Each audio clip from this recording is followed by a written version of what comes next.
All right. And we're live with season 4, apparently, of Cinemana. Even though we only had one episode of season 3, I don't know what happened there. Oh, Wait, that was the Labor Day special. Now it's a new season. It was just like a we skipped 3. It's an unlucky number apparently. no. It was just a straight up.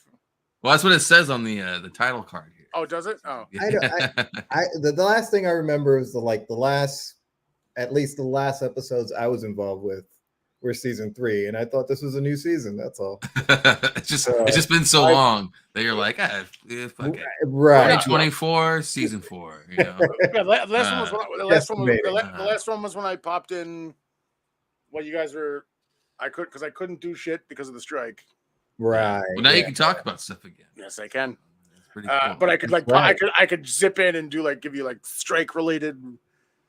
Yeah. Whatnot. Tidbits. Yeah. Tidbits. Yeah. Why not? Yeah. So, I'm Nicholas. That's Ellison over there. And then we got birthday boy Billy Byra in town here on the internet. Because everybody's in town on the web, right? So, right. It's town square. Coming at you with a 2023 wrap podcast. Yeah. And looking into the new year. We're going to pretend like it's the brand new year and not halfway through January. Yeah. But that's all right. It's like that. It was like that old Saturday Night Live bit where I think it was Weekend Update. It's like, oh, here for the best movies of 1993. Here's Jan Brady. She's like, oh, the best movie is Leprechaun. And he's like, wait a minute, what about Howard's End? What about this? Like, no, you said this year. It's January for weeks. Right. Yeah. So as of right now, the best movie of the year is The Beekeeper. Oh, The Beekeeper. Really? Oh, yeah. That's the only thing that's out right now. That just came out this weekend. Yeah. Who is that? Is that Jason Statham? Yeah. My one note is for a movie called The Beekeeper that takes place a lot in Springfield, Massachusetts, Boston, Massachusetts. What appears to be probably Nantucket. Appears to be. What appears to be Nantucket. So, only one SWAT officer has a Boston accent. Is it Bill Burr? No, it's just some guy. It's just some schmo. But I'm saying, if it was, come on, it takes place all around Massachusetts. Really? The bad guy is it's a snooty Josh Hutcherson. Oh. But it's what? It's perfect. The title alone, you need that Boston accent. Yo, the fucking beekeeper's here. Yo, hide your shit. The fucking is that the fucking beekeeper? Oh man! There's a random cameo of Nicolas Cage going, "Not the bees" and shit. That'd be funny. So the director of this is David Ayer. Yeah, of the first Suicide Squad, which is known for screenwriting, and he's done a lot of screenwriting. Yeah, essentially, yeah. It's very. It's reminds. If you ever seen the old movie, oh god, fuck me. Have you ever seen Steven Seagal movie On Deadly Ground? Where he a friend of his gets beaten up by these goons. And these goons work for this big oil company. So you mean every Steven Seagal? No, but it involves an oil company, so he's got to fight the oil company because it's this big business versus. Oh yes, it's I remember that big corporation versus little man. I remember that, and this is when he was very heavily native. Yeah, it was during that spiel. Yeah, it was during that whole. I was doing that he was natively oriented, I guess, or inspired. I mean, he's always been oriented. Some people, you know what I mean. I know he was heavy on the native. Yeah, because he needed to justify the ponytail for a couple of years. No one will make fun of it if I'm wearing a turquoise bolo. If I'm wearing a turquoise bolo tie, no one's like, oh, okay. Oh yeah, that's right. Yeah, that's right. He needed to justify that. Yeah, he was on a whole. Oh, that's why it's a ponytail late into the mid '90s. Once everyone got over that whole thing. Oh, okay. He held on to it for now. Yeah, but now it's all in the front of his head. Fucking A. Wow. Now it's all grafted in, and he's holding on to it for dear life like an aging wrestler. Oh man. With the shoe polish hair dye. Yeah, that's bad, man. But now he works for Putin. What's going on? Yeah, I was gonna say he's up there in Russia being the Russian lawman. Yeah, that's what I heard about. This guy he's a character. I remember when he came out with a Jamaican Jamaican song. Did you know about this? Oh, Jamaican song? No, I remember Marked for Death when he fought like a Jamaican. Oh yeah, the voodoo movie. Yeah, I remember that. Where he cuts off one guy's head and all of a sudden, a surprise twin. Spoiler. Yeah, that's right. Yeah, it's like some Hydra shit was going on. He had I had to start laughing. I couldn't start. I stopped taking. Obviously, I mean, everyone stopped taking him seriously, but like it was right in that like early 2000s era. He started clunking out directed DVD movies. And then one I just had to laugh at because it was called Out for a Kill, which I'm like, wait a minute. Was it? You did Out for Justice. You did Out for Justice. Right. Then you did Hard to Kill. Hard to Kill, yeah. Now you're doing Out for a Kill. You're literally. Right, he was just mixing. It was like fucking Scrabble at that point. Yeah. he was mixing around names. Yeah, it's like it was all the same shit. It was like Super Mario slot machines. It's going to take place in a blah blah blah blah blah Alaska. Yeah, rinse involving blah blah blah blah. Yeah, no, he was like the Adam Sandler of fucking 90s action. But Adam Sandler was in control of the narrative and got to like go on vacations with his family and friends. Yeah. Steven Seagal's shown up and just like he was doing he had the Bruce Willis deal before Bruce Willis had the Bruce Willis deal where you could just, cool, you're going to shoot my close-ups in a day and then we're going to have a body double from behind every other time. Yeah. How in the hell Rodriguez got him machete having Steven Seagal and Robert De Niro in the same movie. Yeah, that's right. Yeah, he did get away with that shit. Yeah, and Machete. Actually, Machete was actually a pretty good movie, man. I enjoyed it. Both of the movies. Well, I mean, since when Thanksgiving came out, I revisited all the Grindhouses. So did you? Okay. Well, we need to talk about that. We need to talk about the movies thus far. I haven't seen too many movies, admittedly. You guys. What have you seen, Nelson? What's your latest gaze? Oh, Saltburn. I haven't seen. That's one I haven't seen. I'm sure Billy's seen it. But, that was surprisingly a fucking ride, man. I was telling you about that. Yeah, it's a very I know Kilgan got nominated for the Golden Globe there. He lost out to Killian for Oppenheimer. He was never going to win in the first place. Well, yeah, but going from a supporting nomination to a leading role. Now, hold on. It's been done. To his credit, he played the shit out of that fucking role, man. Barry. Didn't you? And I just read earlier today that Nick, you haven't seen it yet. There is a scene involving a grave plot. Yeah, dude.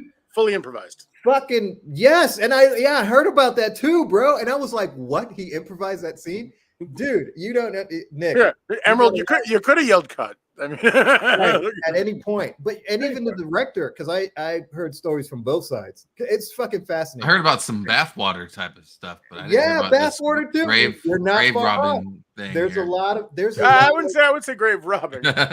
No, not grave robbing. Grave something else. Grave throbbing. Okay. Bro, some necrophilia, huh? Bro, there were a lot of. It's not necrophilia. It's still in the coffin. There were a lot of what the fuck moments in that film throughout the film. Yeah, it's a lot of what the fuck moments for people who like for wusses. Good year. Come on, no, Billy, come on, man. I've watched enough horror movies just to see if a guy goes down. But you're on a different level. I'm talking about even for average people. Yeah, dude, you ever see a Lars von Trier movie? This ain't shit. Yeah, okay, you have a point. Okay, fair enough. You have a point there. You want to see Willem Dafoe get his dick get fucking hammered to a tree? Or the other one, the centipede, human centipede shit. That's not Lars von Trier. Isn't there like no, I know that, but that's like different level. Human centipede, all you see is like some boobs and poop. Like it's not really that graphic. It's actually significantly less graphic than. It's about that. Common misconception, much like how everyone says Texas Chainsaw Massacre is a very violent movie when there's very little blood. Yeah, it's all mental because you all think like, oh yeah, they're going ass to mouth the entire time, but they're covered up.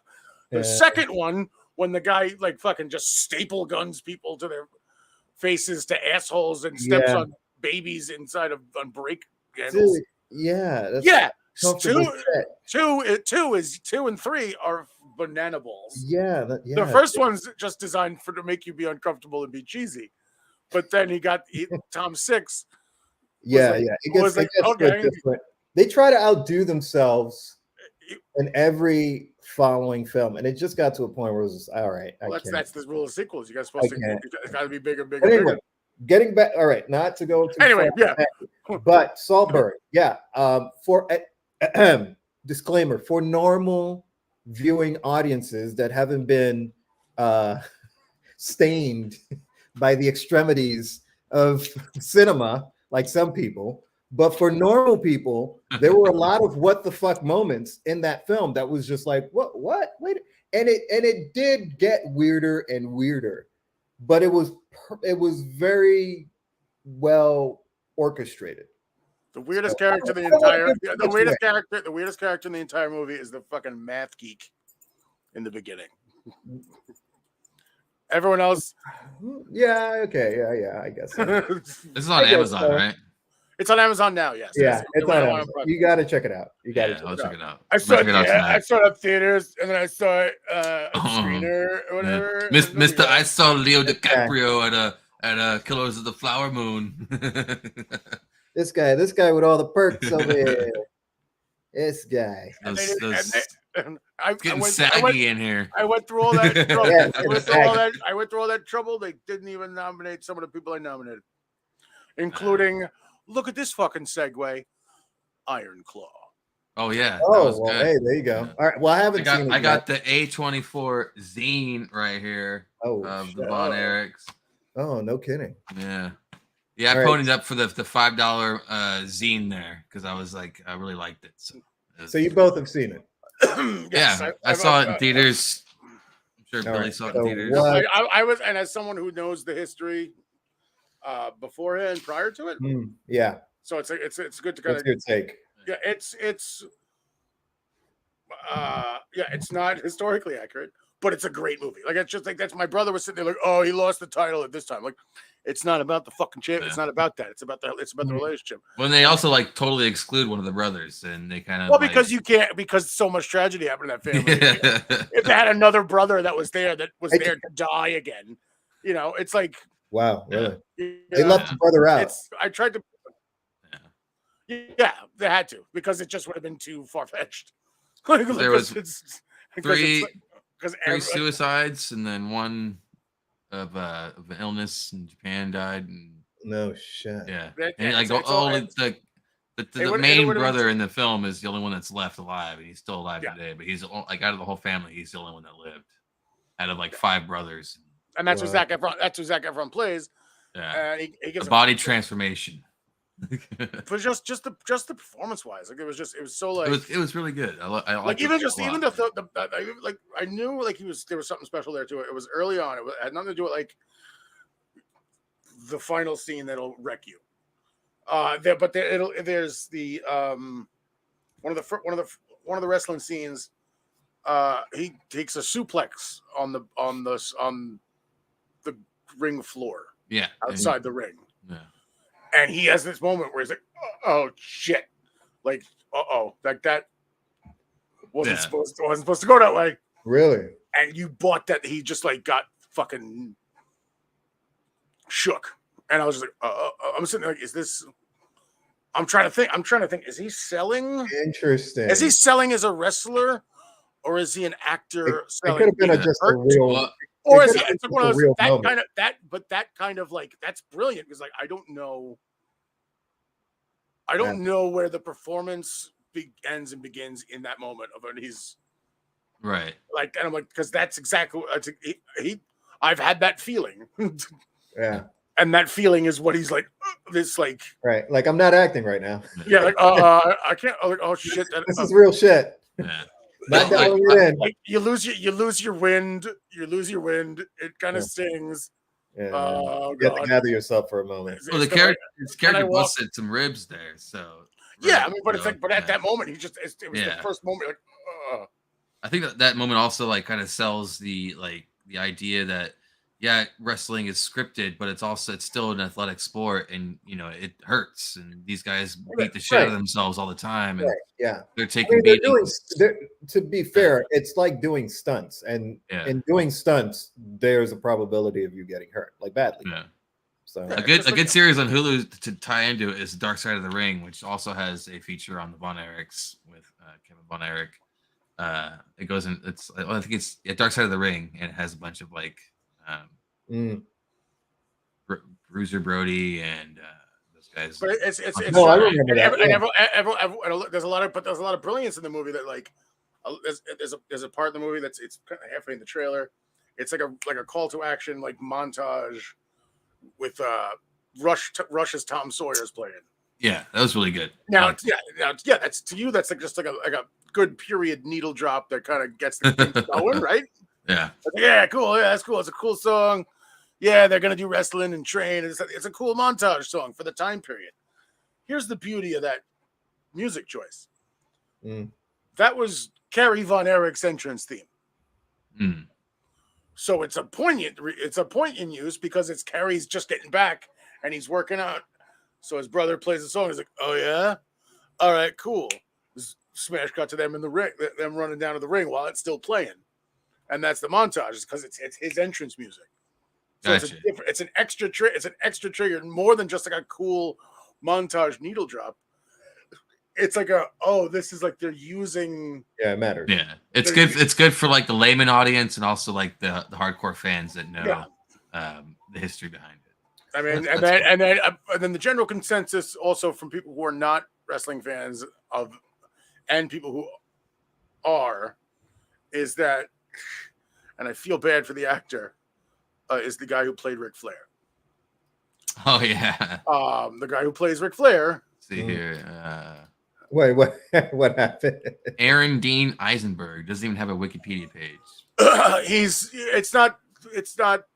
He gives like a promo before, like when it's like shot when he's out of focus, and in the locker room scene he's fine, but like that his promo he's like promo like ready to like his video promo talking about is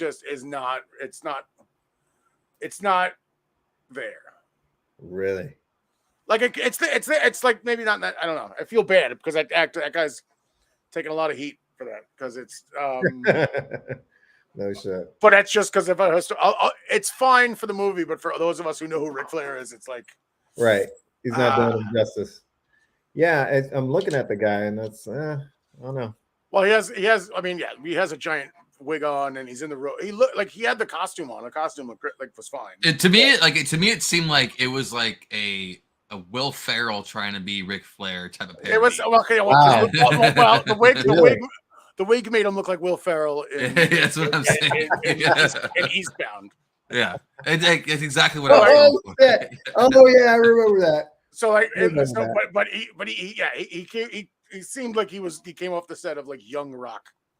Like it wasn't not of like an A24 prestige picture. I'll send you a little link here, a little picture on Facebook. Yeah, I need to see that. Did he do the whole woo? There's a little screen grab. He's doing it right there. Take a look at that I sent it on Facebook there. So. Holy shit.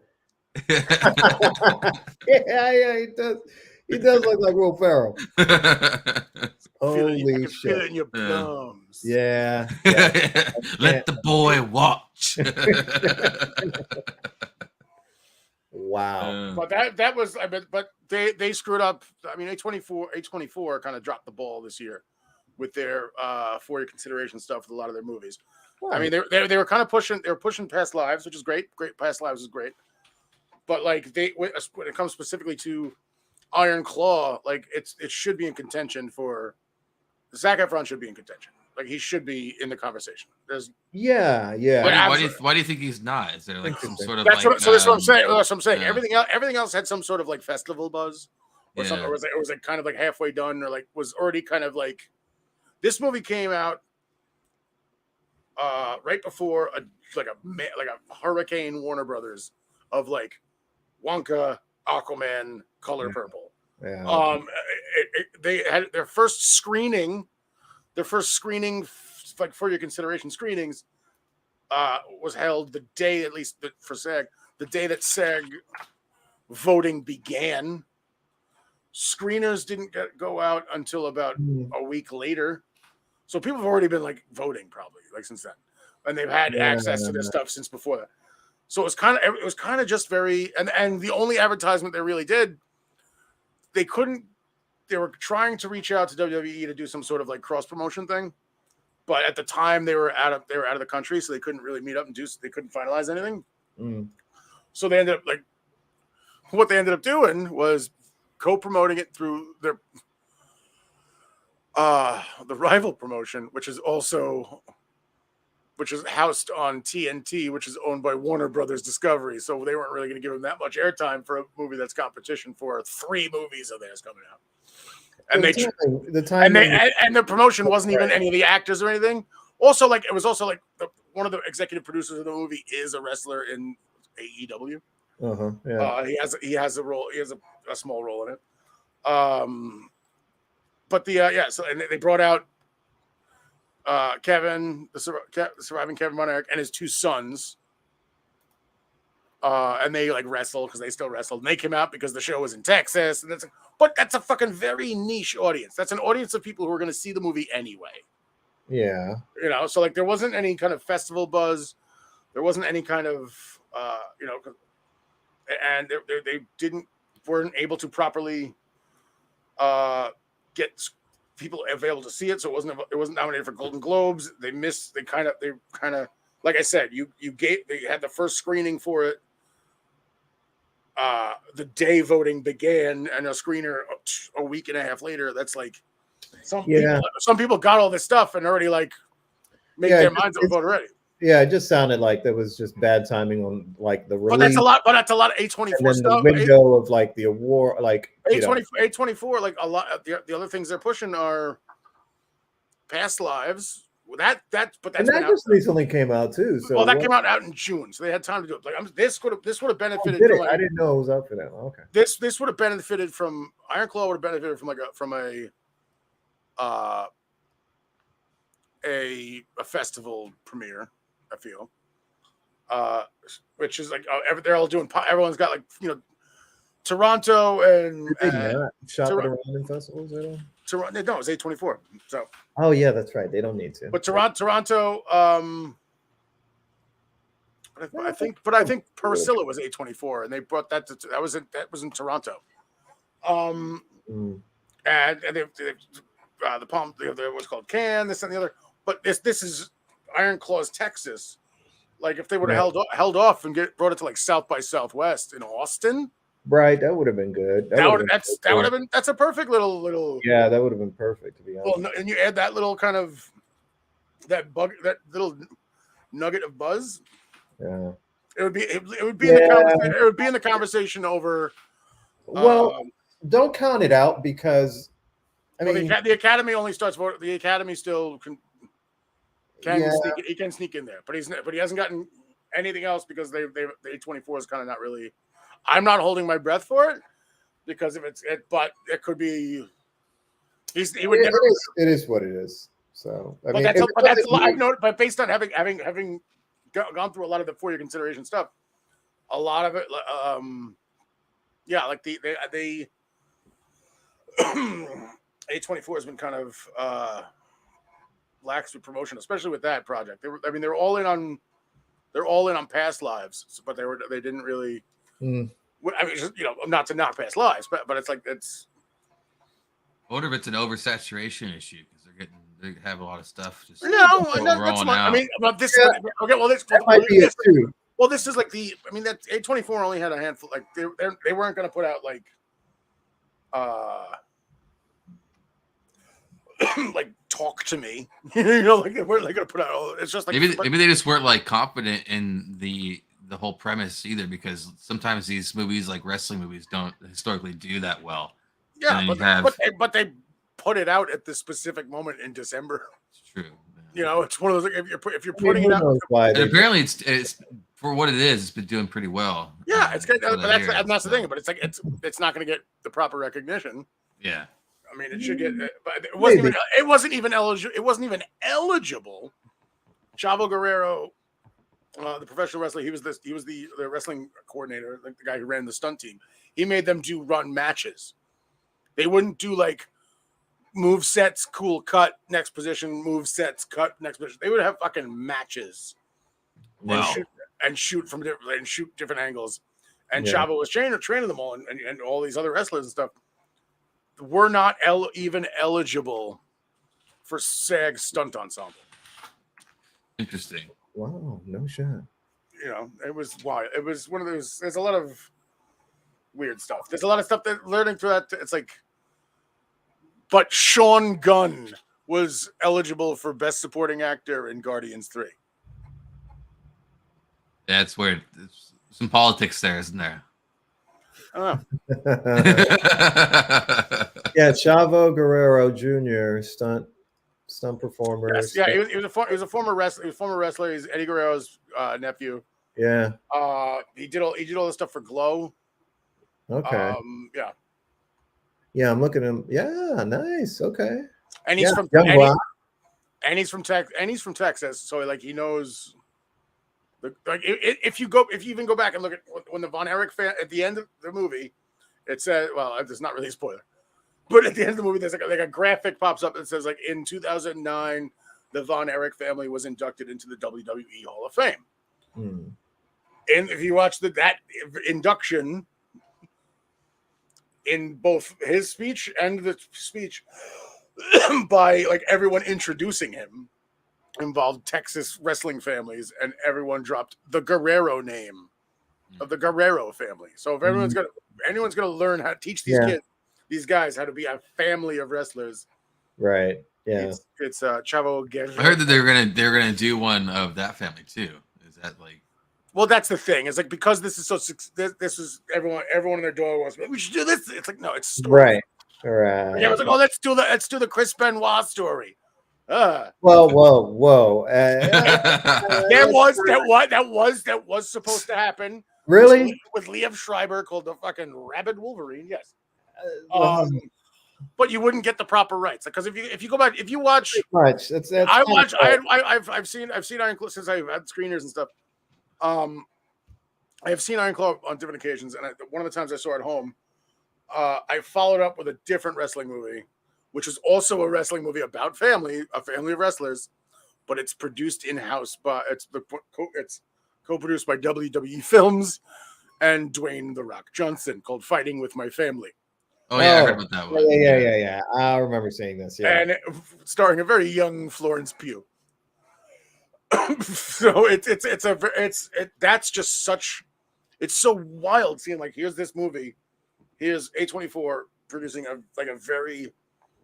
Just everyone was just clicking. It's just the entire cast. Everybody was. It was this beautiful ensemble, family drama, and with a backdrop of wrestling. Yeah, it is a great drama. Like, and then you watch this, and then Fighting with My Family is just sheer propaganda of the specific company.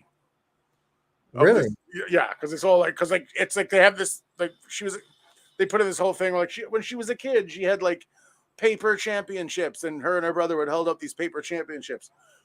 Meanwhile, some of those championships didn't even exist when they were children. Like it's just what the women's championship looked like when she was ultimately. It's like little shit like that. Right.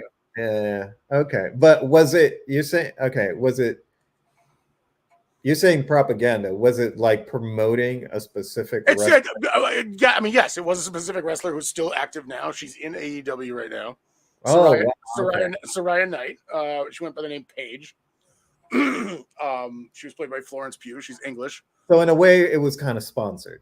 Is that what you're saying? Yeah, because what it was it was also a bit of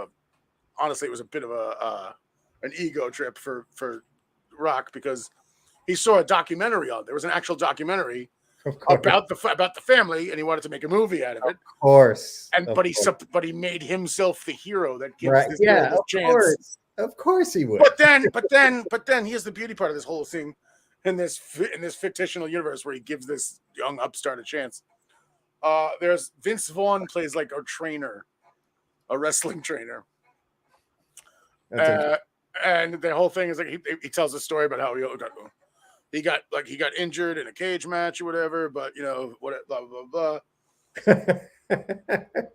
and the Rock, but he makes it seem like he had a history with the Rock, like he fought the Rock. Really? And then the Rock makes a joke about it, like, oh yeah, but he calls him. He's like, oh yeah, buy sex tape. And she's like, oh, why'd you call him that? I was like, oh, because if you want to be famous, you work with him. Meanwhile, he's saying this in this PG movie about this English girl's life. Right. Yeah, that doesn't fit. Who then got revenge porned by an ex and posted their sex shit online illegally. She's fought to get it all down and this and the other. But that controversy happened before the movie came out. And now you have this. Now they're giving this girl's biography of her rise from the English bingo holes of wrestling with her parents who never really made it, and now made it to the big time and won the title. But it's all thanks to sex tape. Wow. So it's a little fucked up too. Wow. Yeah. That is kind of fucked up. But just to see so if you're gonna do a Rabid Wolverine, you're gonna do a Guerrero story, you need to have you need to have some sort of working relationship with these companies, and that's what A24 didn't really rely on the companies that they worked with. Right, they used the same names. They used the same names like World Class Championship Wrestling, but they made their own kind of. But it was more of a right. It was more of the time. It was kind of anything that they actually used of championship matches were just it was so irrelevant.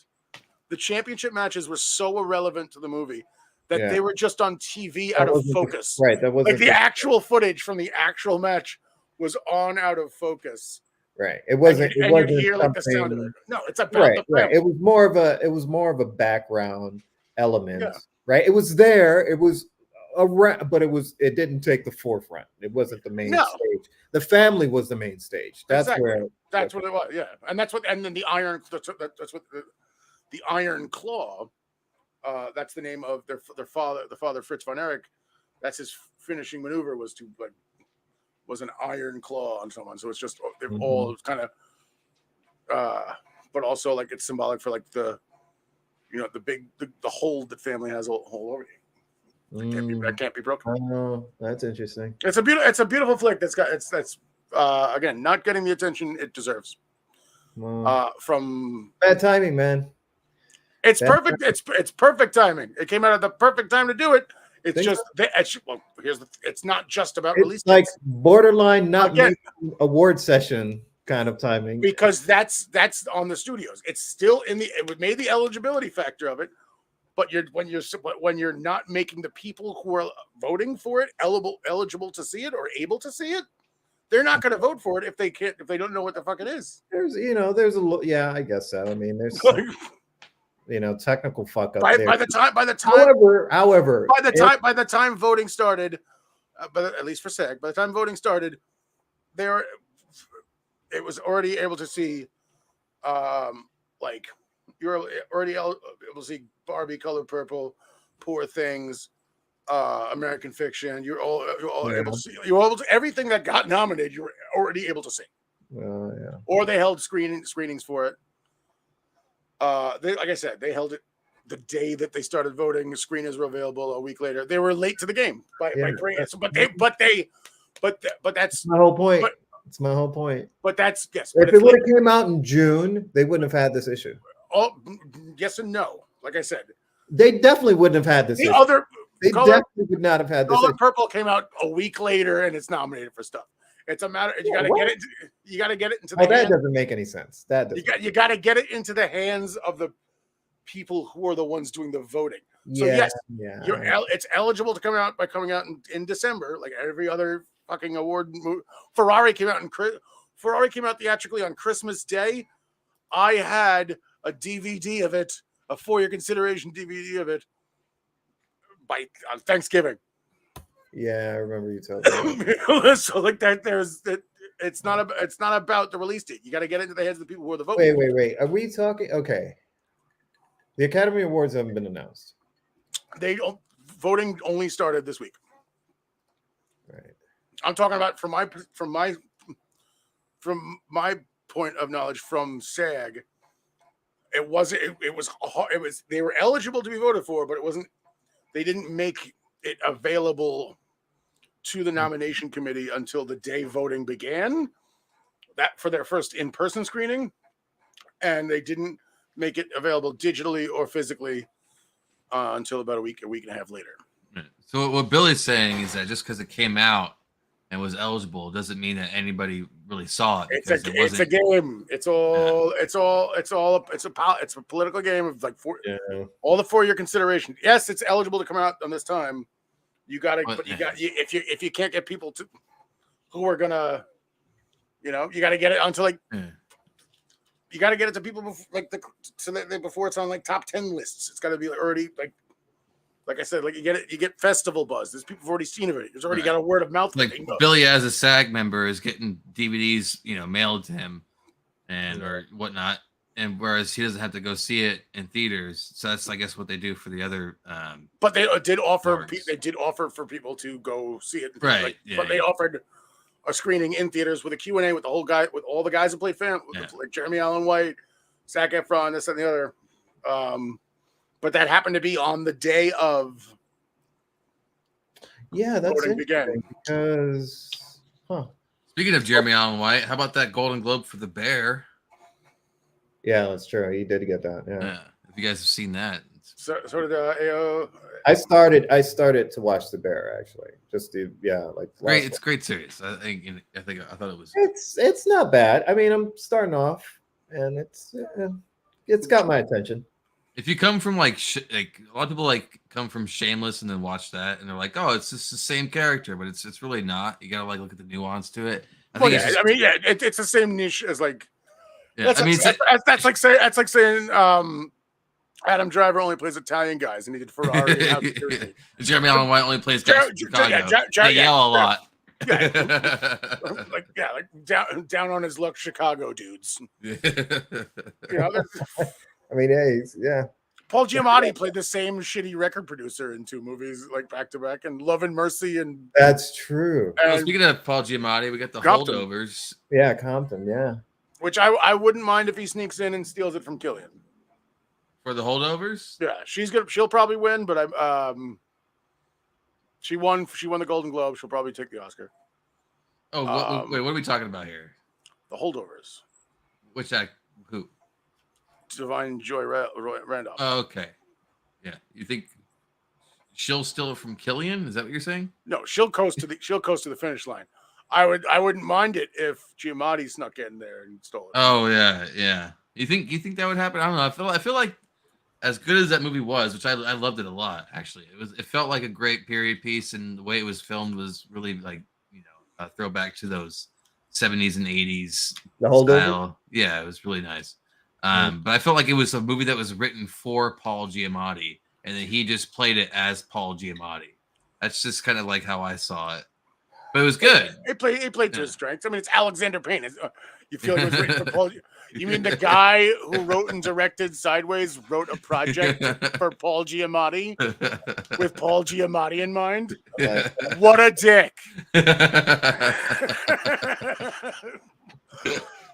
I mean, they do that. They do stuff like that, especially directors, screenwriters, like they'll. Oh, I know, yeah. But it's like compared to like someone like for Killian's role where he has to become somebody. It's it's kind of listen. He's not the only one. Could anybody else have played the Giamatti role?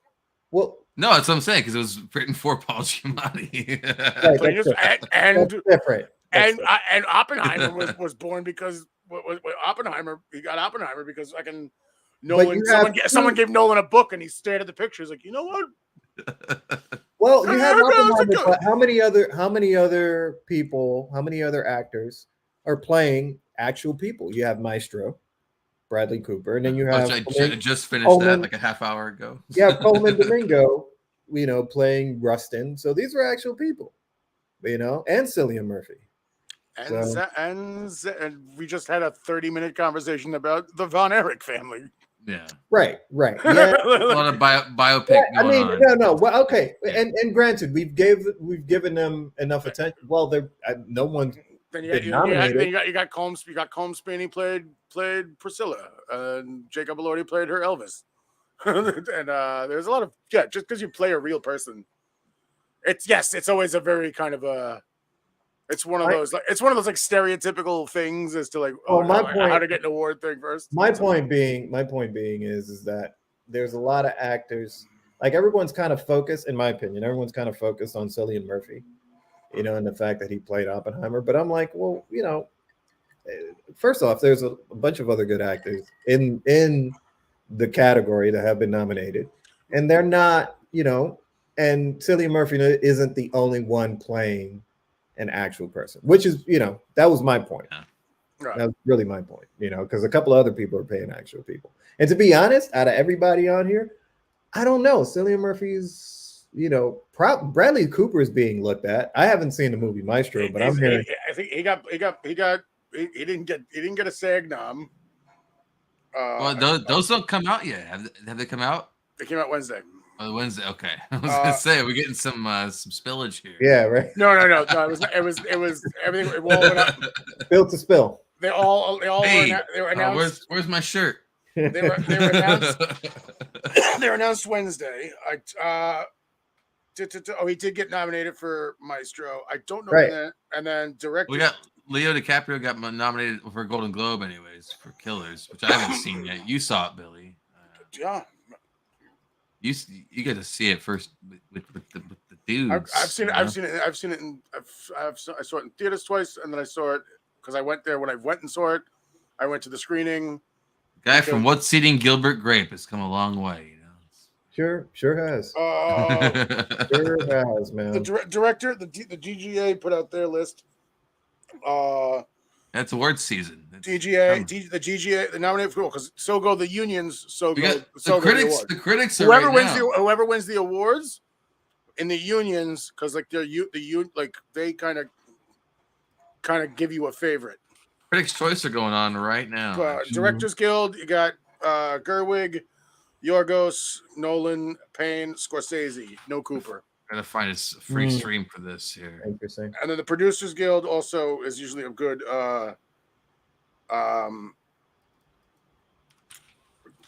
diameter. That's a good way of determining what's going to get Best Picture. Yeah, true. Yeah, that's true. And a lot of the unions, yeah. They announced theirs. Let's see.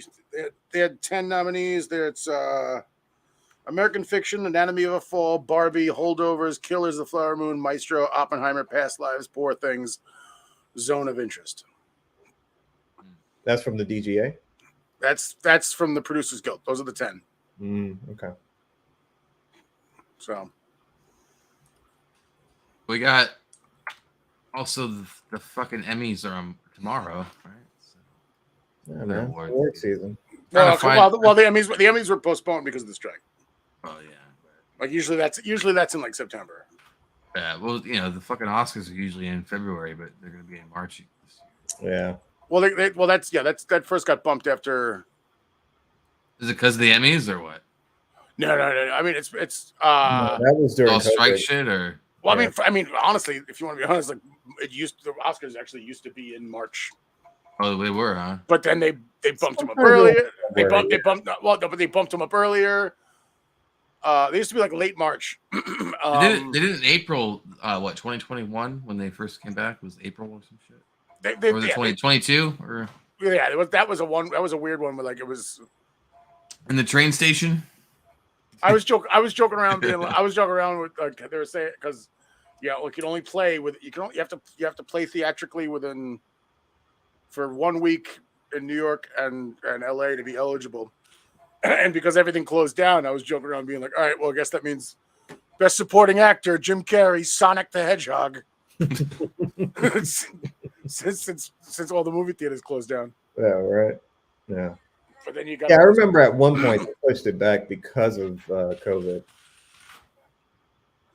Well, it was 2020. They did it right before. Well, that's when they did it. That's when they did it in the train station, right?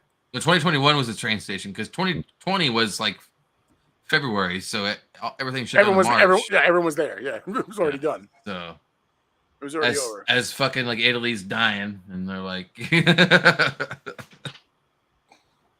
oh, that was 4 years ago, guys. It's fucking crazy. Yeah, that's wild. Yeah. But yeah, if you haven't seen The Holdovers, Ellison, I would recommend it highly. It's on Peacock right now. It is free of charge if you got the old cock, the old fucking. Hey yo! It's free. It's perfectly free. If you subscribe to that platform. I mean the bird, the old peacock. That's not what you said. You know what? It took me until that streaming service came out to realize that the NBC logo was a peacock. No way. Oh, I had no idea. There's no way you did not know child. I had no idea. Are you serious? That's serious. Oh god. The logo is a peacock. It's always been. I had no fucking idea, man. Yeah. I didn't pay attention to that shit. The original, if you go back and you like when the network first the earlier started, logos, yeah, they had like an animated one. Peacock as a thing, as like a little. They had an animated peacock, like as part of their little trailers and shit like that. Well, speaking of like old logos in the Holdovers, you have an old Focus Features logo pop up in the beginning, and or it's a fabricatedly old one because Focus Features only existed didn't exist in the 90s. Okay, well they did the thing that they always Tarantino does it. Like he'll do a Warner Brothers movie. He'll put the old Warner Brothers logo up. He'll do a Columbia movie. He'll do an old Columbia Pictures logo on there. Yeah, like he'll throw that kind of like what they and then with Grindhouse where they made up like fake Miramax. Yeah, old style. Yeah, they did. That was fun. Scratchy film. So that's what I'm saying. Like for the holdovers, they did that for the holdovers. It looks and sounds like it'd be a film. And there's an entire opening. They do the credits the long way, like they did. Yeah, you told me about that. Yeah, that's cool. I mean, that's attention to detail. And it's a feel good, in a sense. And it's one of those movies that I like where it doesn't have like it's a new Christmas classic. It's going to be in the rotation for the next Is it now? But there's no it's not one of those films where it's like, okay, here's the end of these character arcs, right? It's like one of those films where it's like the middle piece of these character experiences. It's like do you ever see Dutch? It's very similar to Dutch. What do you mean? I don't know what that. Ed O'Neill plays. That Dutch dude. I haven't really seen that, man. Written by John Hughes. Ed O'Neill, when he was peak Al Bundy, did a movie that notoriously bombed, but it's actually kind of great, called Dutch, where he was going out with this woman, and her son was in private school, but his son was supposed to go to for the Christmas break, was supposed to go with his father, but his father's like kind of just dicked him over and he got stuck at the school. And so, but his mother had to work and he's like, I'll go get him. I got to bond with him anyway. I'm going to be living, I'm going to be his new stepdad or whatever. And then they're driving home and hilarity ensues because he's a piece of shit and you're not my dad and blah, blah, blah, blah. But it's the same kind of, here's this prep school purgatory kid and this unlikely chaperone forced together to kind of be a cohesive. It reminded me very much of watch Dutch. Scent Go of look a up Woman. Dutch. Scent of a Woman ish. Really? But without the yelling Al Pacino and not technically in the suicide plot, and not technically the blindness. Yeah, because okay. he has one. Yeah, he's got one good eye. Yeah, nice. I remember this stupid film. What, Scent of a Woman? No, Dutch. It's fun. It's fucking silly. Yeah, it's a John Hughes. What, 1991? Yeah, or 89? Like this. Is that with Tom Hanks? No. It's with Ed O'Neill. Ed O'Neill. Okay. Ted Bundy. Ed O'Neill, and oh god, let's see if I get this kid's name off the top of my head. Ethan Embry. Yeah, that's it. Yeah, that's it. Shit. Yeah, that's the kid. Oh, it's got Shooter McGavin's in it too. Ethan Embry. He was the shithead father.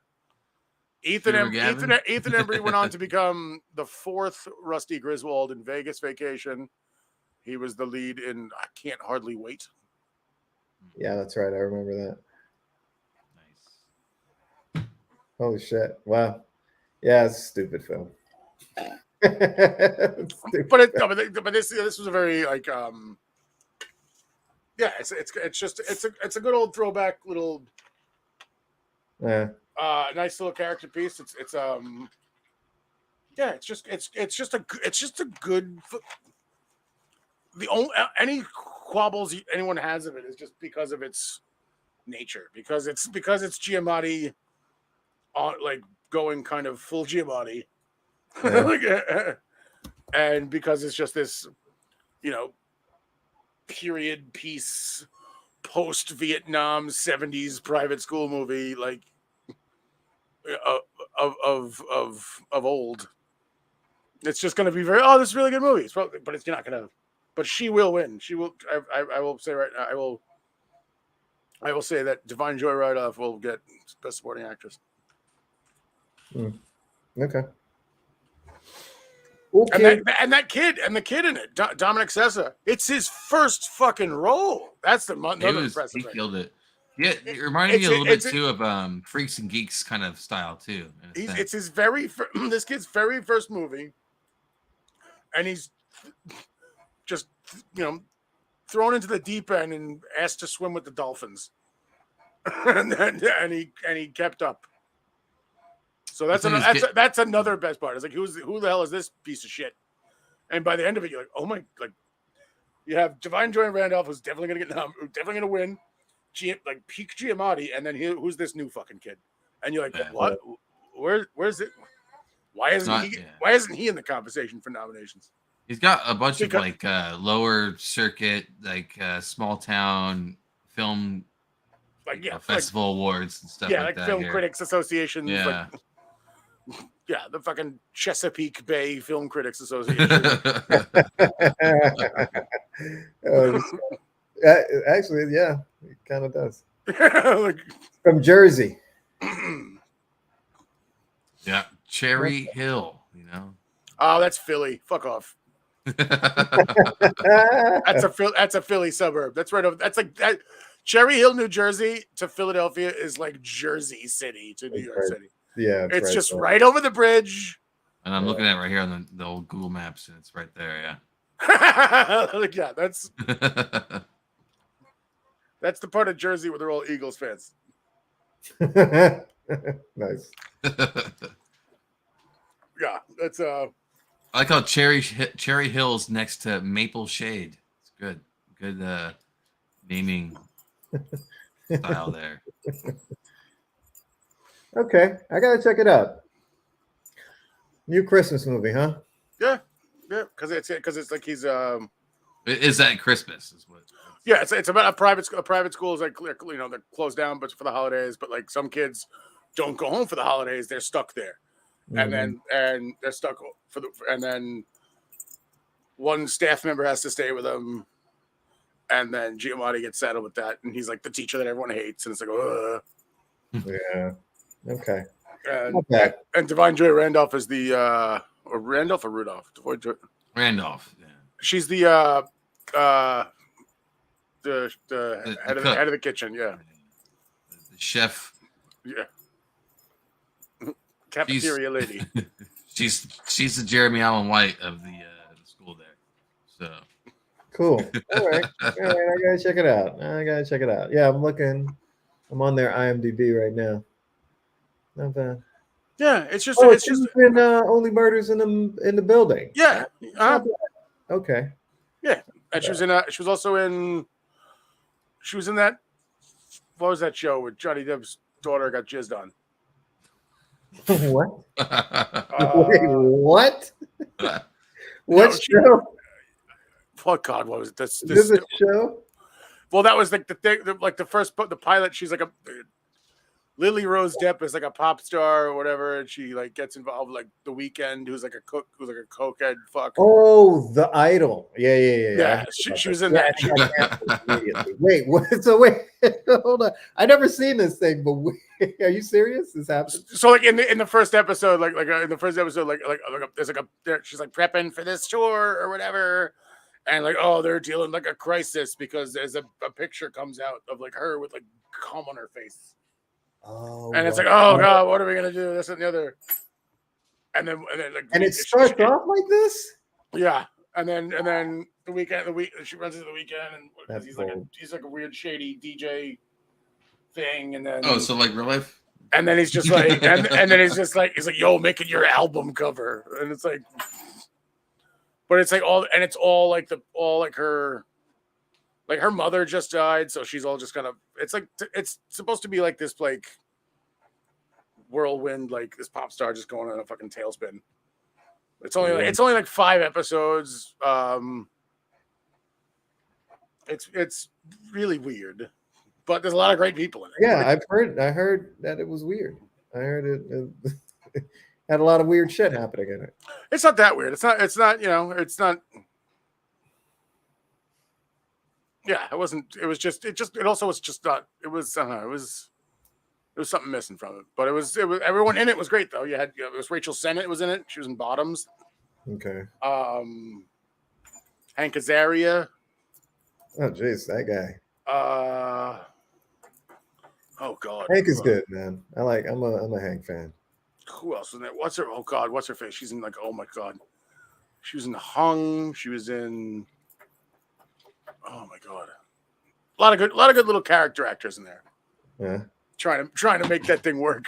Okay. Anyway, she was in that, but yes, but she plays a cook at the private school whose son died in Vietnam, and she's just the only one of the entire school that got like drafted into the service or whatever. By the way, it's a little neat detail. I wonder why. Yeah, it's a black thing. Those are the undertones. Probably. The white kids at the school all lived. They didn't have to go to war. Man, it's just a subtext that's there. It's a little bit more. But Giamatti, like one of the students, like is being like a kind of a prick, like a rich prick about like how like the food sucks or whatever, and he's just like, oh, you're supposed to be doing a job. That means you should take pride in your job. And this and the other. And Giamatti just fucking unloads on this kid out of nowhere. Like he just unloads from like him. He went very John Adams in that scene. Like because this kid was being a little unintended. He was being a little whiny piece of shit about the chef, and he was like he just flipped out on you. He was like, you fucking nut. And there's a great quote in there that he gives in the scene where he said, for some people, life is a chicken shit ladder. Oh wait, no, life is a hen house ladder. It's shit. Short and covered in chicken shit. Yeah. That's not bad.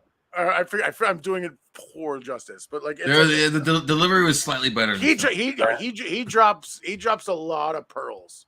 No like shit. Like that's nothing. You say it's written for Giamatti, but he's dropping pearls. Like when a lot of glass eyes. It's like a combination of like it's like Fraser Crane and like pig vomit from Private Parts. Which is Paul Giamatti in Private Parts. I remember pig vomit. Versus like Frasier. Like so like I'll just have these like boils of like cursing rage, but like with so eloquently worded. No shit. And also a lot of insults to people that are just perfectly like just it's this slow cadence and this smart way of just this and the other, and then he just fucking burns you and you're just can't help but laugh. No shit. Okay. All right. You've piqued my interest. Okay. Yeah, that was a good one. Poor Things was great. Yeah, that one looked weird. What is that about? Oh God, how do I put it's a weird way to it's a similar to like how do I put this? Imagine if how would I put it? It's like if Tim Burton on Molly made Bride of Frankenstein. Oh, perfect. Great. Okay. That sounds like a wonderful ride. But mixed with but you're more focused on the bride. Like it's not like it's like kind of a a less trauma Frankenhooker. What? Oh my goodness. But that's me being broad in general and being kind of just funny about it. It's a weird, complicated story because it's like for some people's perspective, some people are kind of grossed out by it. Oh, like little. Well, yeah, it's a little bit, and then in some ways it's it kind of puts people off, but it's like it's one of Ruffalo's best. Ruffalo's amazing in it. Yeah. She's great. It's the cinematography and the production design are absolutely stellar. Okay. Yeah, it's really funny. I was not expecting it to be as funny as it was. But say that again. I'm sorry. Is it based on anything? No, it's a book. Okay. But it's from Yorgos Lanthimos or whatever. He did The Favorite. He did Lobster. That's what it was. Right. Yeah. Okay. So that was surprisingly really funny. Really good. Yeah. He does kind of these kind of. But this is not as like kind of the other ones. The Lobster, the Lobster and The Favorite are very kind of like they kind of drag a little bit. Yeah. This one's like kind of like you're just kind of strap in and you're like, and it's fucking gorgeous. It's one of the it's very the way they do like in any other movie when they do like an establishing shot when they're like in Paris, it'll just be like a flyover and just say Paris, right? Yeah. This all of a sudden, this like weird full screen surreal like painting comes to life. No shot. That you'd see similar to like what you see in the poster designs. Okay. It'll be like black and white or whatever, and then it'll just say like Paris across it or whatever. Willem Dafoe's great. Yeah, it's very creative. I can't. There's nothing I can say about it. Doesn't give away the experience of just that I haven't already. Where I was just saying this whole Frankenstein-y kind of thing. Yeah, it looks very trippy. I'm looking at the visuals right now. And the scoring is very interesting too. It's very kind of weird, and it's kind of very representative of like kind of like who she is and how she's becoming, how she's kind of growing up in a way, like becoming more and more like autonomous. Right. And that which pisses off, as she becomes more autonomous, it makes more and more of like the men around her who can't control her more and more frustrated. Right. Yeah. There's she doesn't metaphors in there. But in a good way. It's a very it's fun because she's just being matter of fact with stuff that's like right. Why are you so ultimately timid about this whole thing? Yeah. Interesting. Trying to think what else. Anatomy of a Fall was great. That's another one I've heard some good things about. I'm shocked she didn't get nominated for SAG. Sandra Hüller. Yeah. That was another good one. American Fiction was brilliantly written. Jeffrey Wright, perfect. Mm-hmm. Which is fun to watch him playing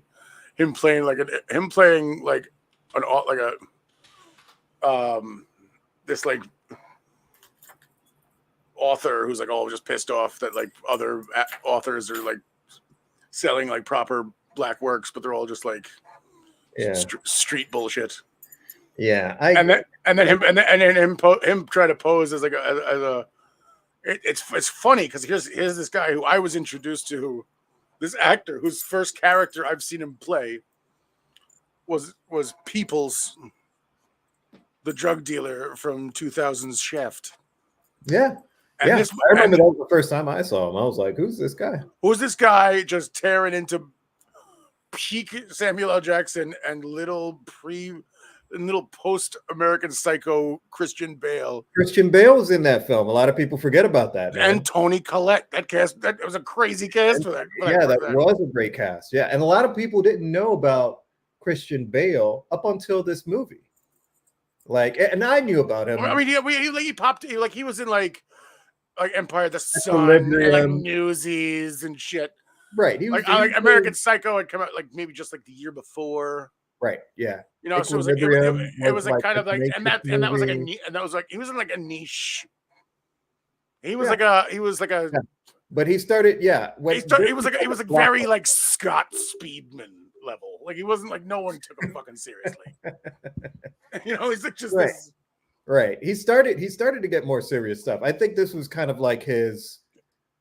This was his paycheck thing, so we can go off and. This was kind of a big blockbuster. Well, actually, no, because he was in that other movie with McConaughey with the dragon. 2 years later, he was in Reign of Fire. Reign of Fire, that's the one. Yeah. I knew it was around there, but yeah, that's when he was out trying. Shaft was good. But the not the new Shaft, not the 2019, the newer Shaft where it's like Shaft and Shaft Jr. Yeah, but then Richard Roundtree is now not his uncle anymore. Now it's his father, and he's the original Shaft. So it's three. It's Shaft, No Way Home, and it's like I don't. I didn't. Yeah. But having the 2000 Shaft was like I think that was even John Singleton. I think John Singleton did that. Was Singleton? Yes, that was Singleton. That was the fucking. I remember the trailer. It's like the judge is like banging on the gavel. It's like you're hereby taking off the. That was a good one. And he throws the fucking badge like a Chinese star, and it gets stuck to the fucking back of the judge's chamber. That's right. Yeah. And you're like, oh shit. Badass. Yeah. I remember that. Good old 2000 Shaft. But like, so anyway, so like after, so it's just, but American Fiction was brilliant for Jeffrey Wright. Yeah. It's very, it's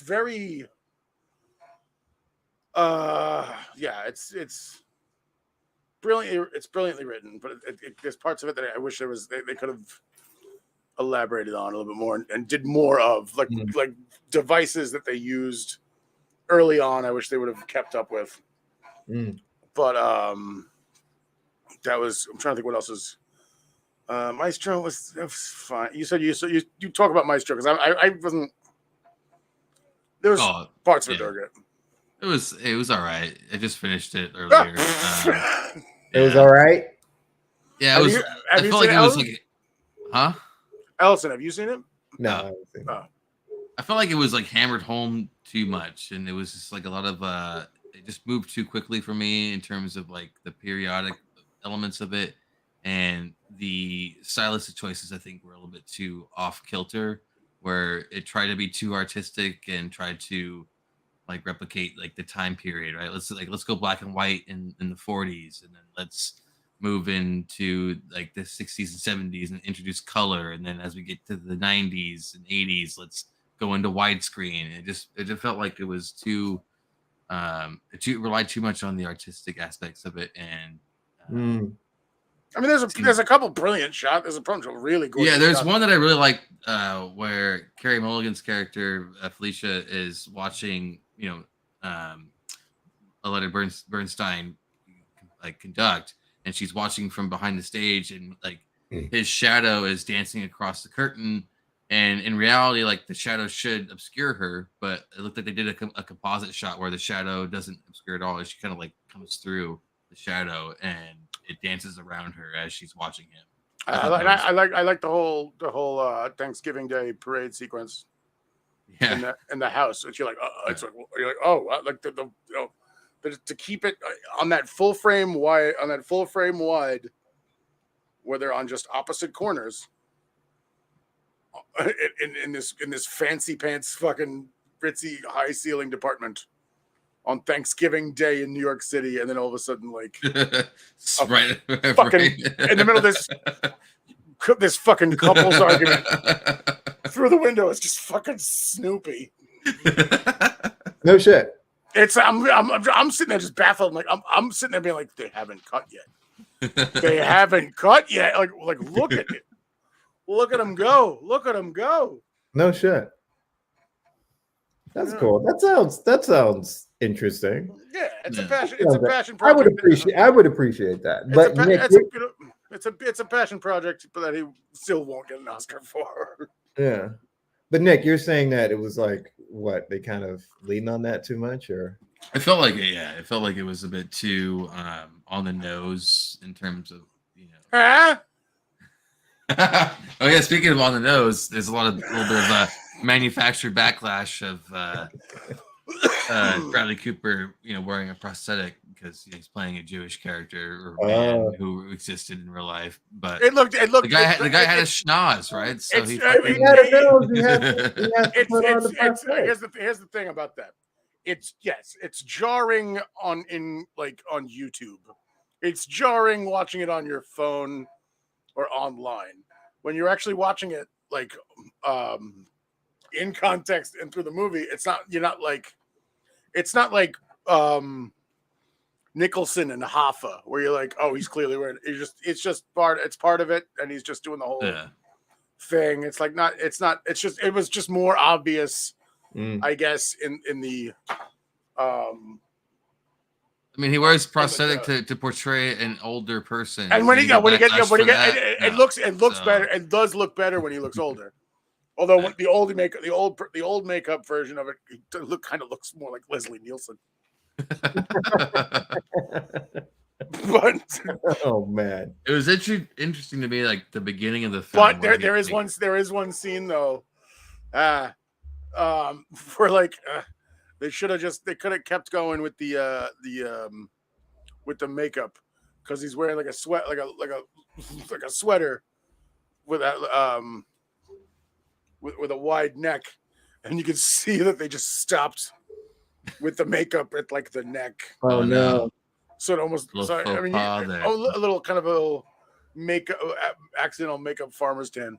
Ooh. I have to go back. I think I know what sweater you're talking about. I have to go back and see if the. I was happy in my multiple viewings of Killers of the Flower Moon to see Radio Man made an appearance. He did, yeah. Infamous Radio Man. Yeah. Is in Killers of the Flower Moon. A Radio Man. You know the Radio Man? You know the Radio Man?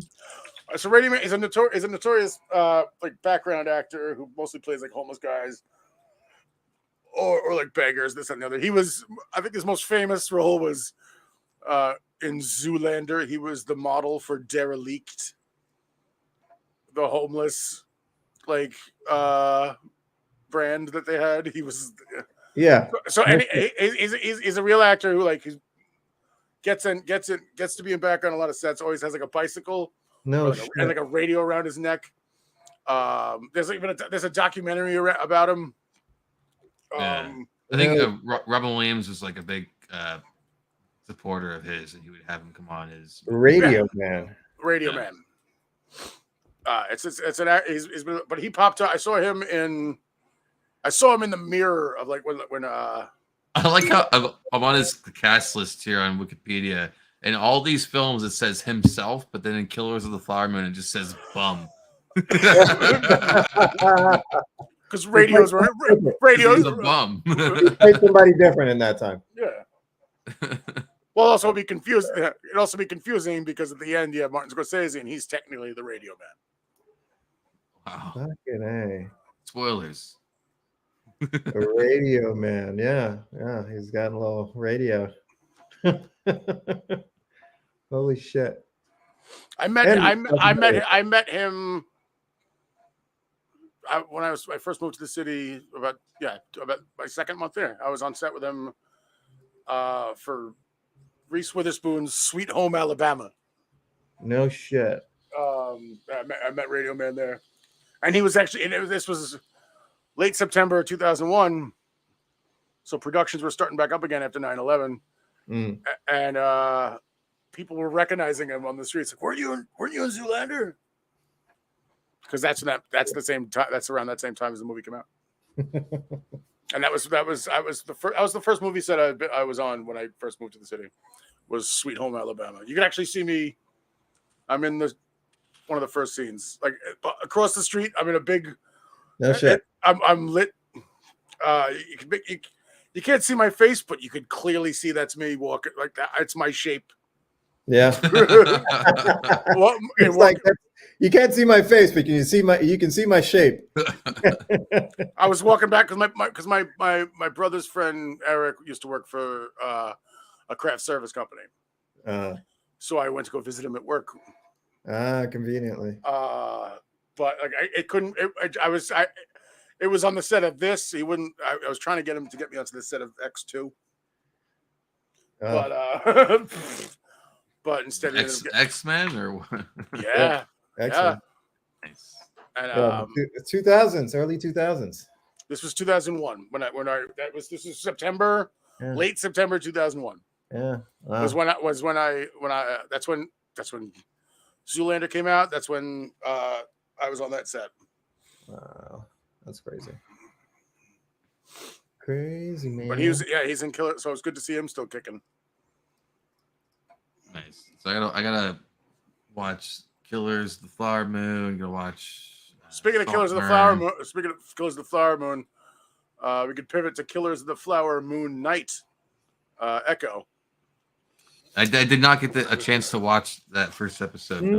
Yeah, that's right. That did come out. Yeah. That's all 5 dropped last week. I make that Killers of the Flower Moon Night joke simply because they also share cast members. There's a couple cast members from Killers of the Flower Moon that were in Echo. It takes place in Oklahoma. Oh no shit. They're yeah. Well, it has a native connection there, so. Yeah. Tantoo Cardinal, who played the mother in Killers of the Flower Moon. She plays the grandmother in it. She's also she reunites in Echo with her Dances with Wolves husband, Graham Greene.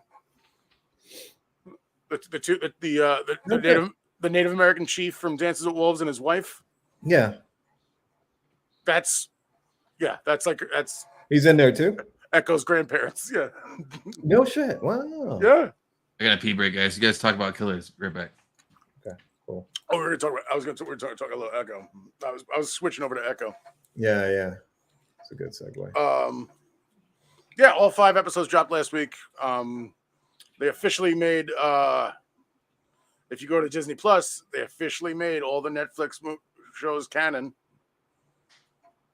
All the Netflix shows are canon now. That's including Luke Cage. Yes.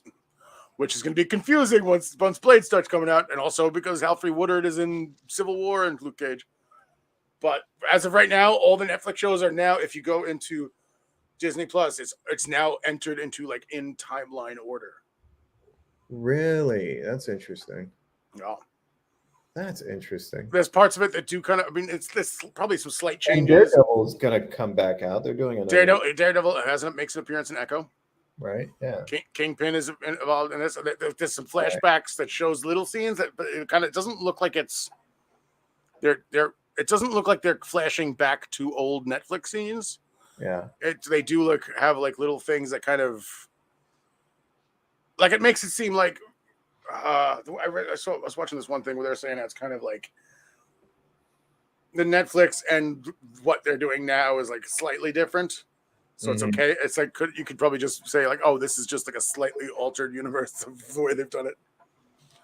But it's that's okay. Well, I mean, but Echo was like it's under a new label called Marvel Spotlight. I kind of had a feeling that they were gonna kind of consolidate all that stuff because they're kind of getting ready to. Well, they went back. They're going back to because they threw out after because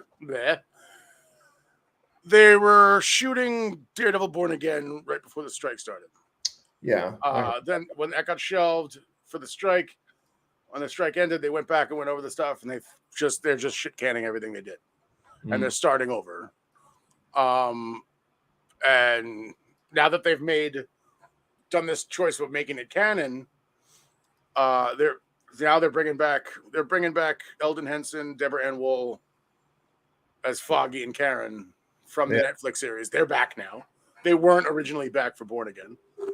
Now they're back. Now they're back for it. So it looks like they're doing kind of like it makes sense.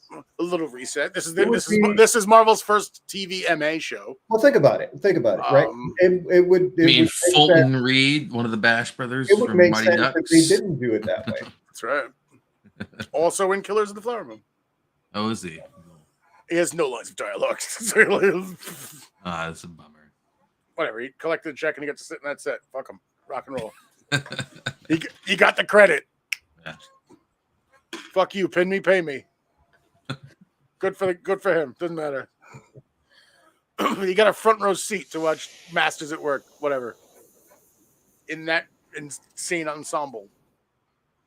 Yeah, that's Scorsese these days. Also, speaking of Scorsese, we got the hints of a maybe, probably not, mostly like a media blow up of Daniel Day-Lewis coming back to work with Scorsese again. Well, that was just. I don't think that's happening. That's just.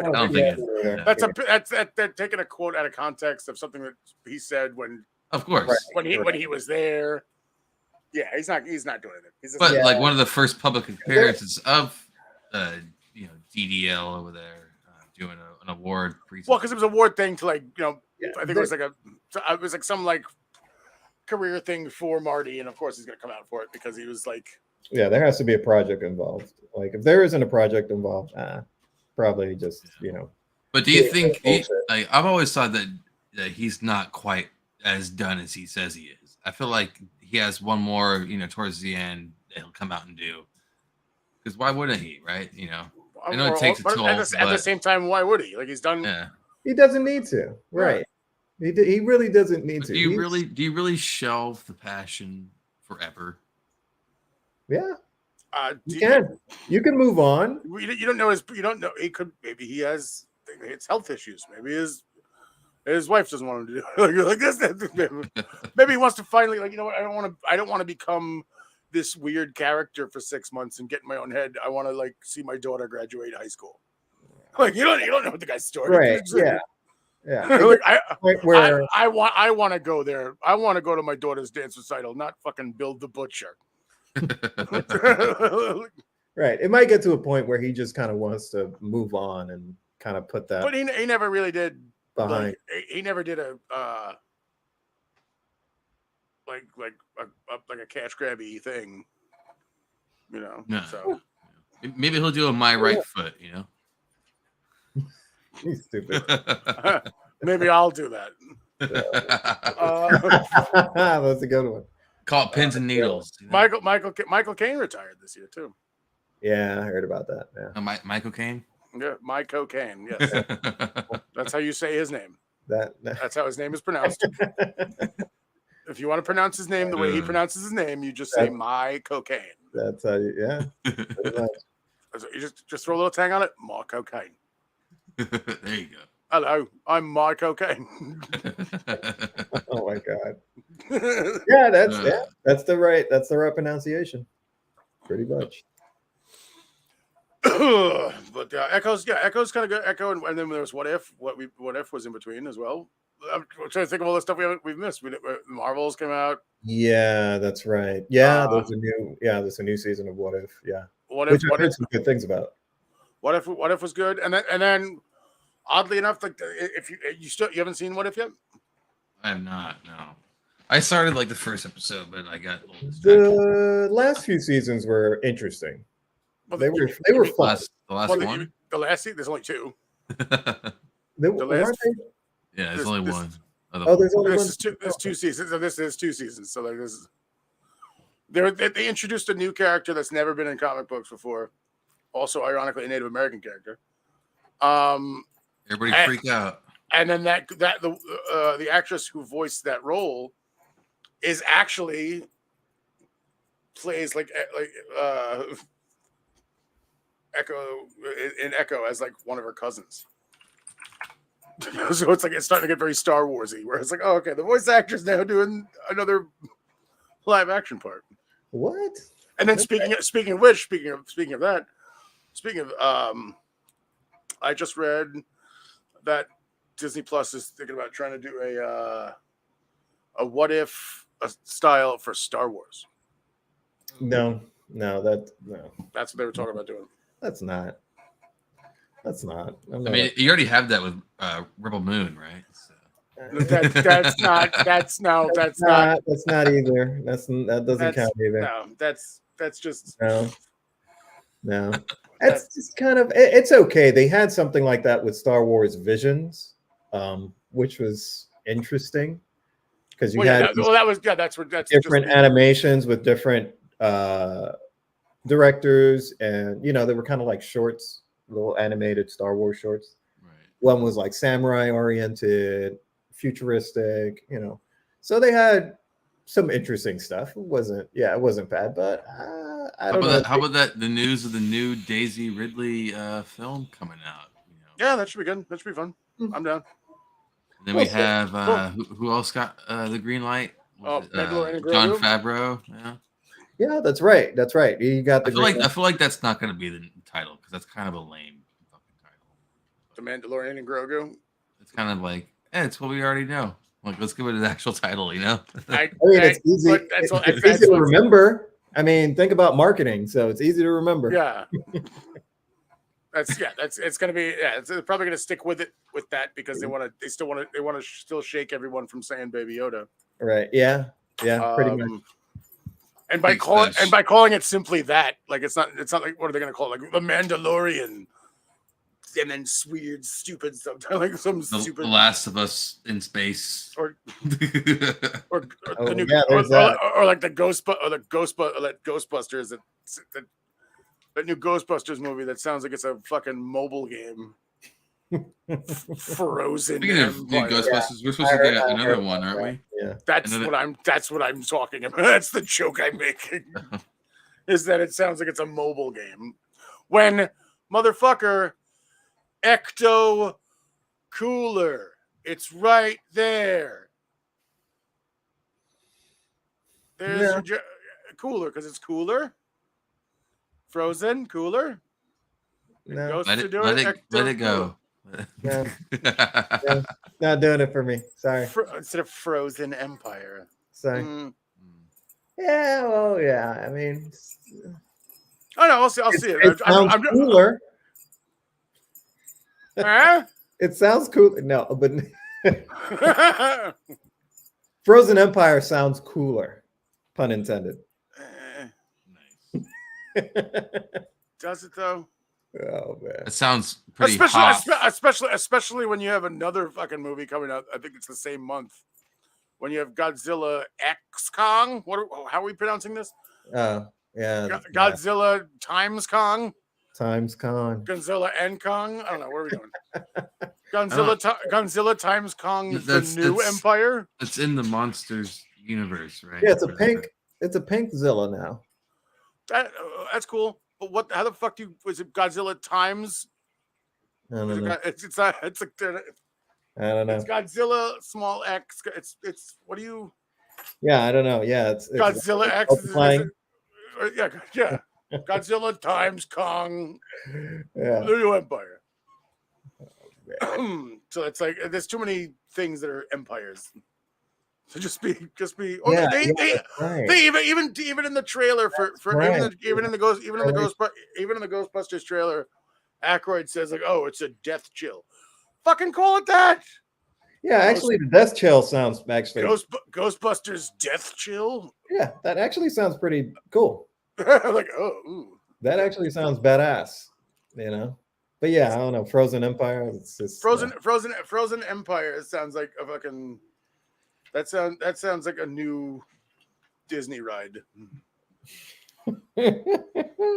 Frozen. Yeah, that's true. Elsa's. Do you want to be a Venkman? It's Elsa's sequel. Yeah, I think they fucked up with the titles there. That's supposed to be Frozen 2.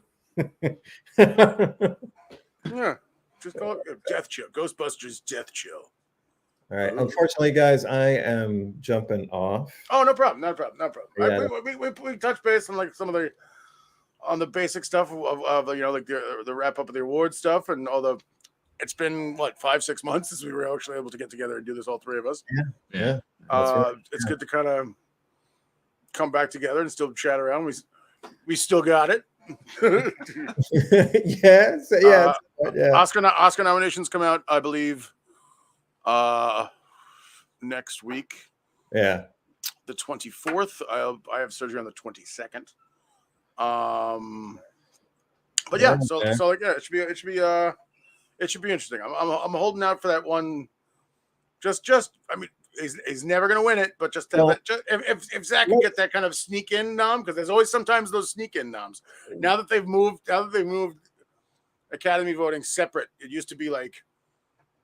I don't know if that's gonna happen. However, this is what I'll say: and I haven't seen it yet, but if the Iron Claw is really that good, then it's gonna get its due. I think. Oh, it'll live on. It'll live on in that like Shawshanky way. That's like, oh well, that was no. Oh well, that was. Oh well, this is great. It's like in that kind of. It'll play over and on and on and on, and people still talk about it. Yeah. Years down the line, people will discover it on fucking Max. Listen. The casual viewer, but unless you're like a filmmaker, you know. That's the thing. It's understandable for a filmmaker to write that off because of the subject matter. Right. But if I mean, also it doesn't have like it doesn't have like a director who. It's not like Darren Aronofsky's The Wrestler. Right. Yeah. Where it's like you have that kind of like, oh, it's Aronofsky. Right. But but Aronofsky still took it to festivals. Yeah, that's true. He did. Yeah. I'm telling you, the Von Erichs, they should have South by Southwest in Austin, Texas. That place would have gangbusters. That would have been good. But that's like later on in the year. But that would have been bad if they held on to it. Well, they were still testing it I was getting emails just from like screening companies that ask you to go to like test screenings and stuff. I was getting those emails for that in June. So they were testing it in like late June. So they didn't. I don't know. I don't know. South by Southwest is in March. If they would have not released it if they had not released it this year and held off for maybe they would have a better shot. I don't know.